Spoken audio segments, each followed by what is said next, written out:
Mr. Mayor, Mr. Vice Mayor, members of council, Mr. Leahy, Mr. Stiles, ladies and gentlemen, I appreciate the fact that we get to give an update on our investigation. We are going to start, as we have everything that we do when it comes to this investigation, and that is to remember the individuals whose lives were taken on that day, as well as those that were injured on that day, including one of our police officers. We come from a position, and we have, and we will continue, of dignity and respect for those individuals as well as for their families. I believe that's the proper way that we should do everything when it comes to this investigation. Briefing outline is easy. We're going to talk about the findings to date. You will find that we have uncovered a lot of information. We still have a long way to go. We have our pending investigation work. You will find of the vast amount of hours that have been dedicated, the terabytes of information that we've uncovered, and yet what we still have to look at from this point forward. The resources that we've dedicated. We're going to look at the suspect's background, his work history, and then get very detailed on the timeline from May 31st, 2019, because that is going to be one of the issues that I think is going to take us to the end on this particular investigation. Deputy Chief Gallagher, he has the responsibility for both the Investigative Bureau, the Detective Bureau, as well as the Special Investigations Division, as well as all of our forensic technicians. That's something that is a very heavy responsibility. He does it magnificent. By the way, the two captains who have been involved in this, Captain Sean Adams and Teresa Orr, have done above and beyond anything that I've ever seen as far as an in-depth investigation for police work. To be honest, they've gone a long distance, much further than where I thought we would be at this particular moment in time. So I want to call up Deputy Chief Gallagher. Yeah, thank you, Chief. Welcome. And Thank you, Mayor. Thank you, Chief. I appreciate you beginning the presentation. So, findings at this point in the investigation, I want to point out that we are 116 days into this investigation. We have already dedicated thousands of investigative hours in pursuit of a conclusion, and we have thousands of investigative hours still remaining before we conclude this investigation. So this is a point in time briefing. I'd like to start first with our attempts to identify any indicators of personal violence as it relates to our suspect. No identified social media accounts could be located. There were no affiliations with any external groups that we could identify. There was no manifesto produced by the suspect. There were no personal emails or paper documents for us to identify and help lead our investigation, and there were no police-reported domestic violence incidences involving this suspect. We looked at his physical health and his financial stressors. On May 31st, 2019, the suspect had in several accounts $20,000. He had no credit card debt. He had not visited a doctor within the past 2 years and had not been prescribed any medication for the past 2 years. We looked at whether or not we could identify a co-defendant or a co-conspirator involved in this incident. No evidence was found to support that there was a second person that had knowledge of or played any role before, during, and after this event. There were quite a number of rumors associated with a former employee.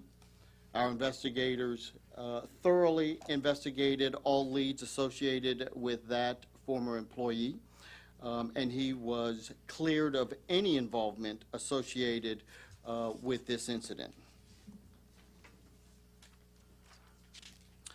So, we looked at his workplace encounters.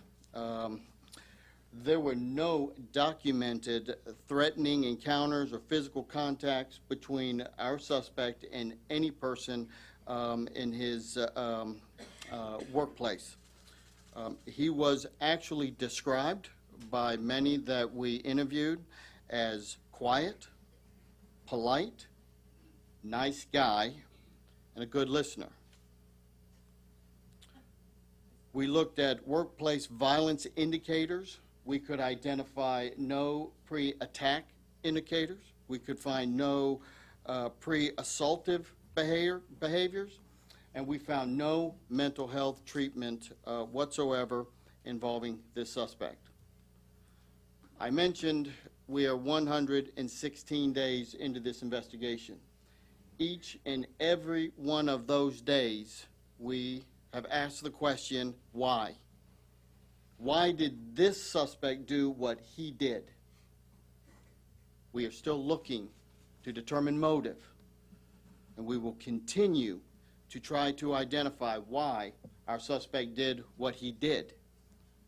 He shot people he knew, and he shot people he did not know. And in fact, he elected not to shoot people that he had an opportunity to shoot.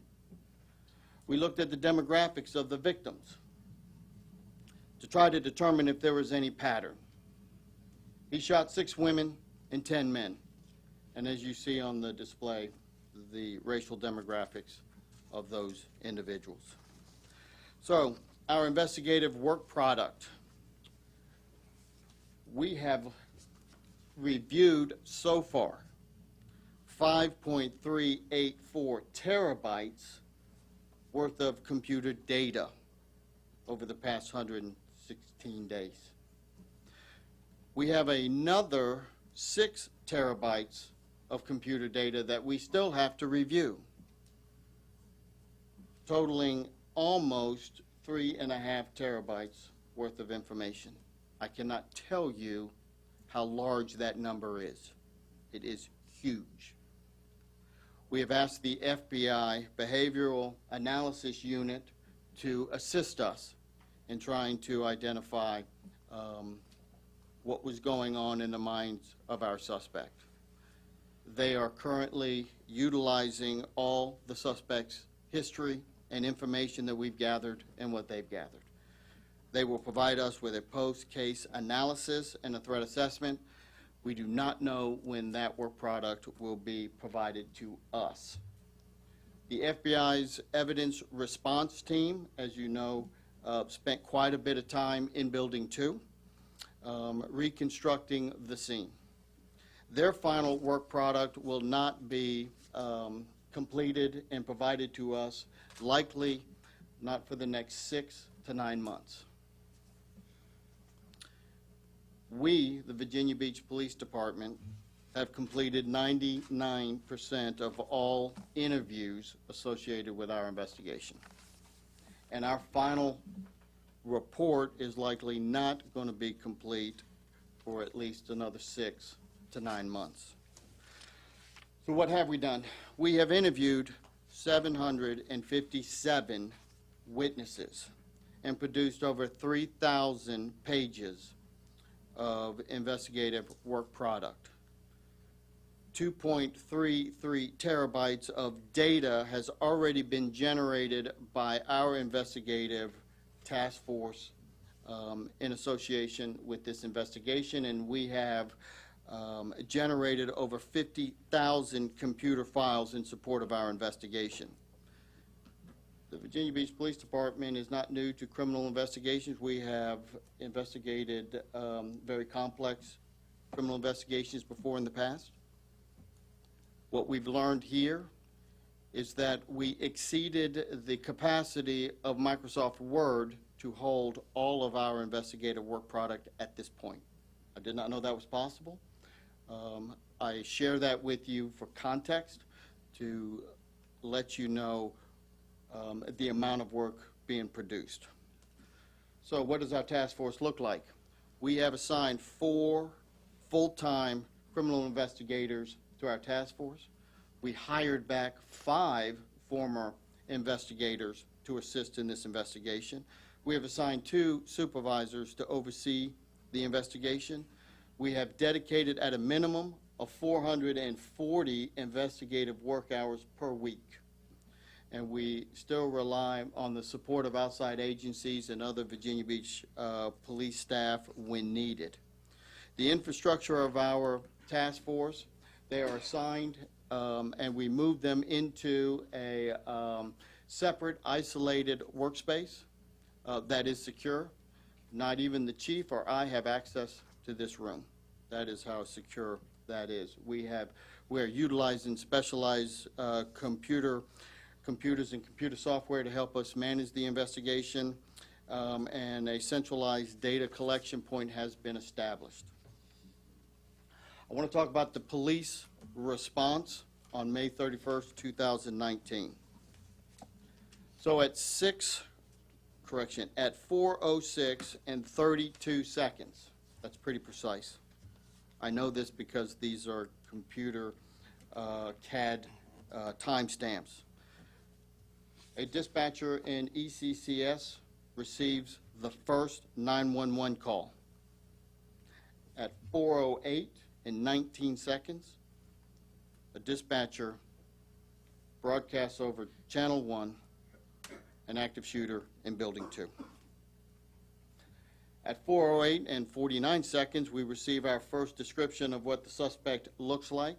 It turns out that description is incorrect. At 4:10 and 10 seconds, we receive our second description of the possible suspect.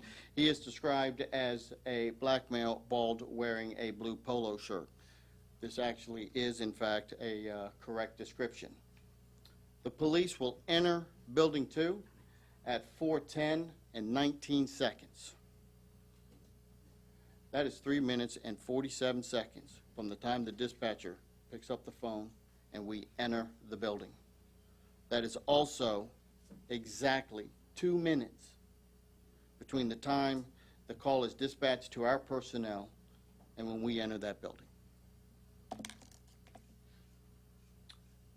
One of our officers shoots the suspect at 4:16. That is 5 minutes and 51 seconds after entering the building. At 4:19 and 18 seconds, the broadcast officer down is relayed over Channel 1. What that means is one of our officers was shot during a horrific gun battle, and the chief has spoken about that many times. SWAT is on scene at 4:26 and 19 seconds. To put this in context, May 31st, 2019, the SWAT team was deployed to the ocean front for a concert. 20 minutes to rally that staff and respond and be on station is amazing. SWAT will take the suspect in custody at 4:44 and 28 seconds. That is 28 minutes and 28 seconds between the time our officer shoots the suspect and he is taken into custody. The entire event will last 37 minutes and 8 seconds. At 5:32 hours, the suspect is formally pronounced deceased at Virginia Beach General Hospital. So we looked into the suspect's background. We start as early as 1996 after graduating high school and joining the military. He was not deployed in any combat at all. We looked at his education, the degrees he obtained, and all of his employment prior to joining the Virginia Beach city. We looked at his family and his social history. He was married in 2008. We contacted his family members, his friends, and we looked at what hobbies he had.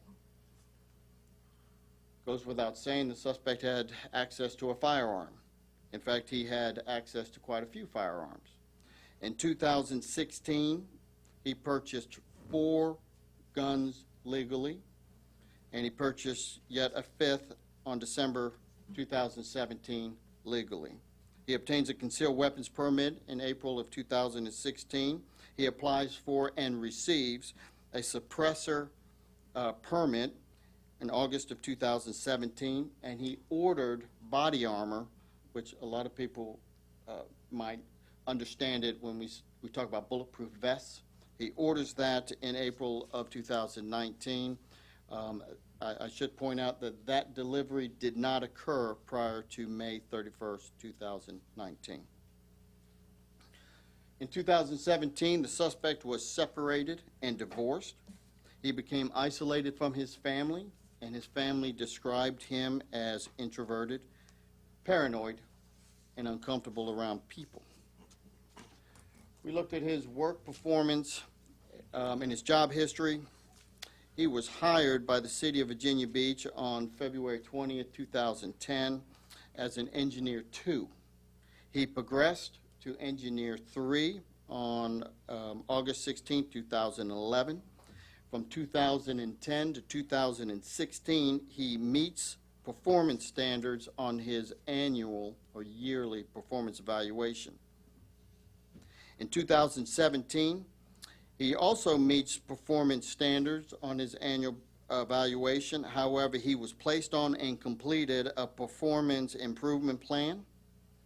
In 2018, in his annual performance evaluation, he receives a improvement required, on his evaluation. He also receives a written reprimand for performance issues from his immediate supervisor. I also want to point out that his immediate supervisor was not in Building 2 when his rampage began. There were no applications or interviews for promotion or transferred identified in our HR system since he was employed in 2010. So his work relationships, he did have some friendly relationships with coworkers. Shortly before this event, at the end of May, there was an issue brought up between this suspect and the purchasing department of our city. His first-line supervisor and his mid-level supervisor supported him in this conflict. So he did have support from his leadership in his department. On May 31st, as we all know, he does submit a professional, respectful 2-week resignation, and not unlike many other resignations that we receive. And he noted in his email that it was for personal reasons. I want to walk through the full day of Friday, May 31st, 2019, as we have identified it through our investigation. It begins with the suspect leaving his residence at 6:58 a.m. and arriving at the complex at 7:16. At 7:21, the suspect uses his entry card, entering Building 2 Ops, Public Utilities, second floor, North Hall. At 7:23, suspect starts up his work computer and begins to check emails. At 7:41, he plugs in his iPod. At 10 to 10:30, our suspect conducts web searches of Building 2 maps, ECCS, and the Municipal Center building maps. At 10:30, the suspect sends an email to his supervisor resigning due to personal reasons, as I stated earlier. Supervisor responds, hope that he works out his personal problems and his personal reasons for leaving, and asks to be clear. Your last day will be June 14th. Suspect confirms that date. At 10:46, his first-line supervisor responds back to him with the same information and copies the mid-level supervisor. At 10:52 a.m., suspect swipes his card, enters the second floor hall of Building 2. From 11:23 to 11:58, suspect sends 3 work-related emails. At 12:08, suspect swipes his card on the second floor engineering north hallway. At 12:14, suspect swipes his card, enters the second floor southwest. And at 1 p.m., he sends another work-related email. At 1:13, our suspect is now still in the second floor hallway. At 1:22, the suspect and 2 co-workers leave Building 2 and drive together in the same vehicle. From 1:56 to 3:11 p.m., the suspect and two co-workers visit 3 project sites as a part of a routine ride-around inspection process. This is not unusual. This is pretty common. At 3:24, all 3 arrive back at Building 2. Our suspect goes to the 2nd floor. At 3:55 p.m., suspect will send his last work-related email and leave the building. In none of those emails I described was anything out of the ordinary. They were generic, municipal, work-related type of emails.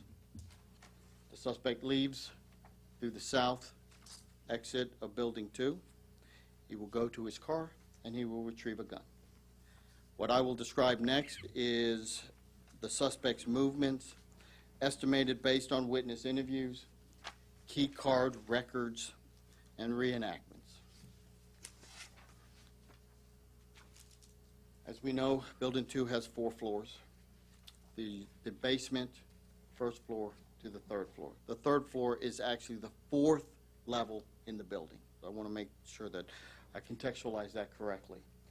So at approximately 4 p.m., the suspect shoots his first victim, who is in his vehicle. That victim is deceased. Suspect then proceeds to walk into the south entrance of Building 2, in which he takes the life of the 2nd victim. He enters Building 2 and will take the life of the 3rd victim at the bottom of the stairs on the south stairwell. At approximately 4:02, the suspect will walk to the 3rd floor, and he will take the lives of 5 people and injure 2. At 4:05 and 56 seconds, the suspect walks to the 2nd floor, east side of the building, and will take the life of 2 people. At 4:06, we receive the first 911 call. When that first 911 call is received, 10 people have lost their lives and 2 are injured. At 4:08 and 13 seconds, the suspect enters the west side of the 2nd floor and will take the life of 1 person. At approximately 4:10, suspect walks to the 3rd floor and injures 1 person. At 4:10 and 19 seconds, Virginia Beach police officers and detectives enter the building through the north entrance of Building 2. The suspect walks back to the 2nd floor, and one of the occupants in the building pulls the fire alarm. At 4:12 and 40 seconds, the suspect enters the west side of Building 2. At 4:15 and 07 seconds, suspect enters the east side of the 2nd floor, will take the life of 1 person and injure another. In less than 60 seconds later, Virginia Beach police officer will shoot and injure the suspect. Over the next 3 minutes, the suspect will attempt to ambush the officers, and as was described, the horrific gun battle will occur. 4:19, officer down. As I indicated, SWAT is on scene. Suspect is taken into custody. First aid is rendered, and the suspect is pronounced dead, as I stated earlier. The photograph that you see here is the last photograph that I will show you. The chief will have one he will show you. But what I want you to notice is the number of bullets that are in that solid wooden door. That door was closed. This firefight that I described is occurring between a closed door. The suspect and the police officers did not see each other. They were firing through that door. You can see his gun and the suppressor on the gun and all the debris that was left behind. So we're going to talk about custody. What does that mean? Although this suspect killed a dozen people, injured many, and shot one of our own officers, when we took him into custody, he was fighting with us. We still rendered aid to him, and we tried to save his life. We evac'd him to an ambulance, took him to a hospital so he could obtain medical care. We wanted to save his life. That did not happen. I want to end my portion of this presentation. I want to turn it back over to my boss, Chief Severa, for closing remarks. Thank you, sir.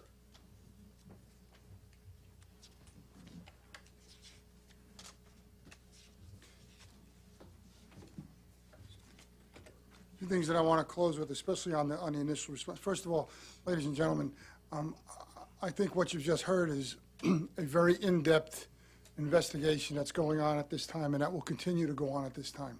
I don't think there's any doubt from anybody who's just listened to the factual data that's been given that these detectives and their supervisors are working diligently to try and come to some kind of eventual conclusion as to exactly why things happened.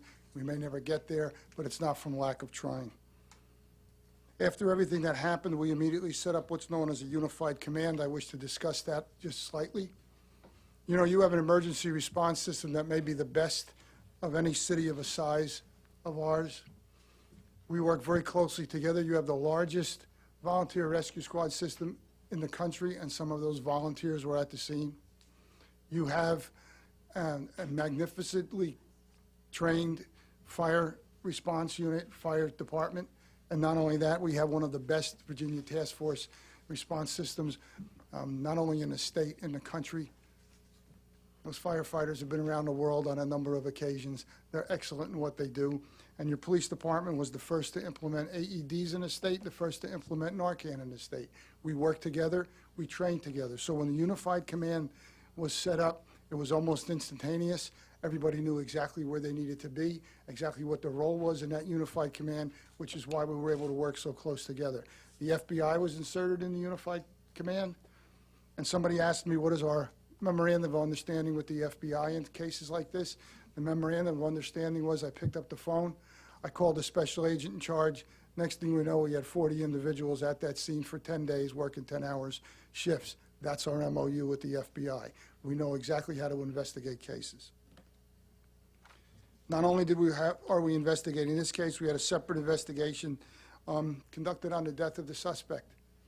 You know, society says if a police officer takes a life, we should investigate it. You would look at this and say, what's to investigate? We still do an in-depth investigation to make sure that everyone in society feels comfortable that when police officers use deadly force, it's done appropriately, as it was in this particular case. We are cooperative with the independent review. I think we've shared all of our documents.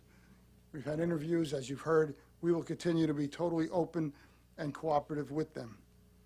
We have extensive efforts to provide physical and mental care for the VBPD, for all the first responders, and for all city staff. I'm very, very proud of the fact that we have acknowledged exactly what it means for officer resiliency in our department, how we've then breached out that to the entire city workforce. We are there for everyone in the city who may need assistance.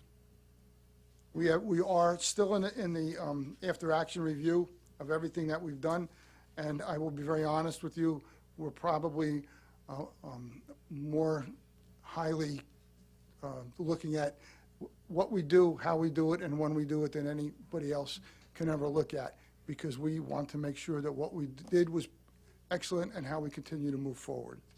I want to finish with what Deputy Chief Gallagher talked about, the door. This was the area where the firefight took place. This is the area. It is 10 feet wide, ladies and gentlemen. 4 officers stood their ground. They did not retreat. They did not go look for cover. They stood their ground and basically slugged it out, if you will, with this individual, because they knew if he got outside of that room, he would cause more havoc. He would take more lives. That's not what they were going to allow to happen. They stood their ground, they took their shots, and they negated anything that he could do any further. And why? You've heard me say it, because there's a virtue to being a cop, and that's exactly what they did. Deputy Chief and I will be open for questions. Okay, any questions? Rosemary? So, when they took the drive around with the other employees, when you interviewed them, did they notice anything, or, I mean, what did they say about his behavior, their conversations? It was a normal workday, ma'am. They did not notice anything out of the ordinary at that moment in time. Okay, anybody else? I want to thank you, your department, for stellar work. I would want to thank the families for taking the time to come and join us. I want to take time to thank everybody in the gallery. And we are VB strong, and we still have work to do. It will continue to go forward. But once again, I thought we all thought at this time it was essential to get some information out. But once again, there is work to be done. At this point, we will conclude, but I understand the chief and deputy chief will be available for, questions. Okay.